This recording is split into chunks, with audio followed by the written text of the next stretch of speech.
democracia solo tienen voz, pero no voto. Porque cuando van a votar, ya ustedes van a votar por alguien que arriba se los han puesto. Es algo terrible lo que sucede en nuestro país y que nosotros hemos buscado desde niños, que yo les estoy hablando de la edad de 12 años, desde esa edad nosotros venimos peleando por transformar este país, por transformarlo para hacerlo más justo.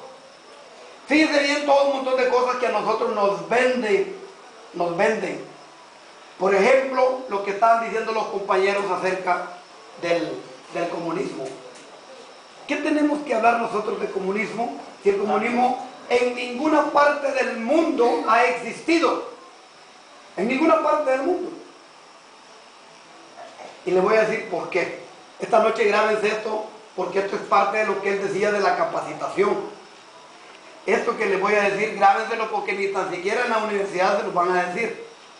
Yo estuve en la Unión Soviética año y medio. Estuve en Cuba, he estado en los Estados Unidos, he estado estudiando en México.